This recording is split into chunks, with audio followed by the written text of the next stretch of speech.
So paintings are a weird one, and just like everything is a weird one for me too, because like I'm colorblind. So everyone's always Oh, like, really? yeah. So everyone's like, I mean, I'm just red green. I mean, it's pretty like I'm pretty colorblind. It's like I'm pretty like it's pretty strong, but like it's the normal one that most people get. You know, it's like the 1 in 10 people are red green colorblind.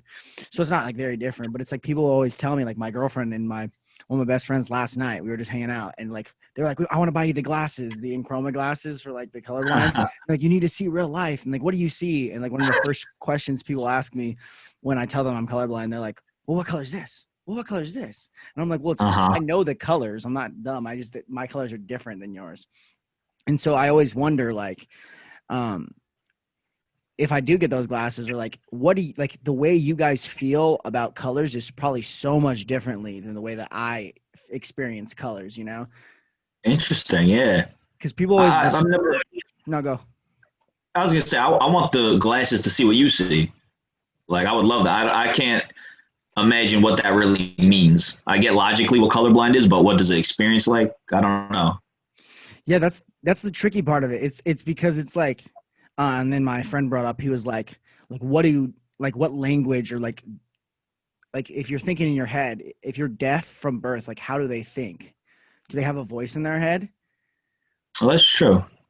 And I was like, maybe they have like signs in their head, but it's like how like we Yeah. hear a voice, like you can't really see things when you're thinking, like you can, and if you're Right. daydreaming. So I'm like maybe they think in like different senses, I would guess, and maybe smell. I don't know. It kind of fascinates me. Yeah, that's interesting. That reminds me. I saw a YouTube video with somebody who was blind, and he explained he was being asked what confuses you about the seeing world, what things is hard for you to fathom, and he says, "I think most things I understand. It's not that crazy, but one thing I never wrapped my head around was you guys say that you can draw on paper." And we're like, yeah. And he's like, but you can draw a 3D car on a piece of paper. And he's like, what does that look like? I can't fathom that. And it's funny to us because it's just like, we're picturing a car. It's a picture of a car or drawing it. But to his mind, he's like, that it's like it's almost like a wordplay puzzle, like 3D car, 2D paper. It doesn't compute. So I don't know. That's a great question about what do deaf people think? How do they think, rather? Yeah, it's or like say I don't know if this is a thing people have, but like say you have never smelt, like you can't smell, like Right. their first off their tastes would be completely different because half of our tastes are like our smells, but also like everything is different. Like how you experience like I mean everyone's walked past someone who's not smelling the greatest and been like, or like walked by a sewer or something, and then you've walked past things Right. that smell absolutely phenomenal, like a croissant or something, pizza Yeah. cooking, and you're just like smelling it, and you're like you're experiencing something that you can only experience if you smell. And so like it'd Right. be like trying to describe like how things smell to someone who like can't smell. Totally. Totally.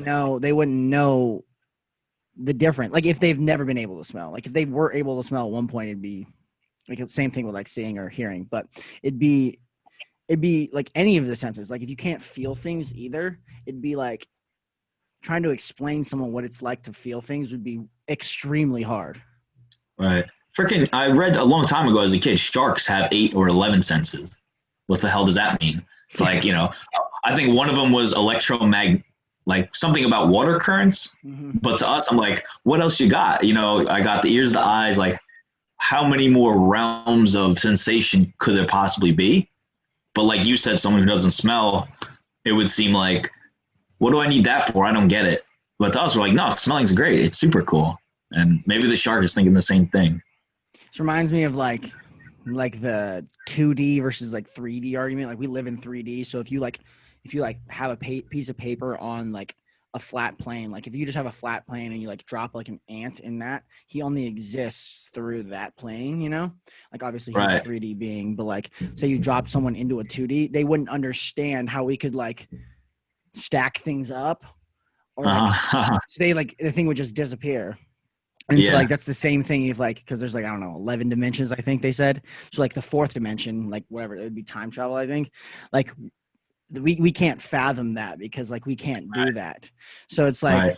it's almost like, and then it gets into a thing. Then it starts making me think about this. Like back to what I was saying about artists. Like can they, people who create like unimaginable beauty, like can they tap into something that most people cannot? You Right. know, like are they able to, do they have another sense, like a sixth sense, you know? Do they have another sense of like seeing true beauty that most people cannot see?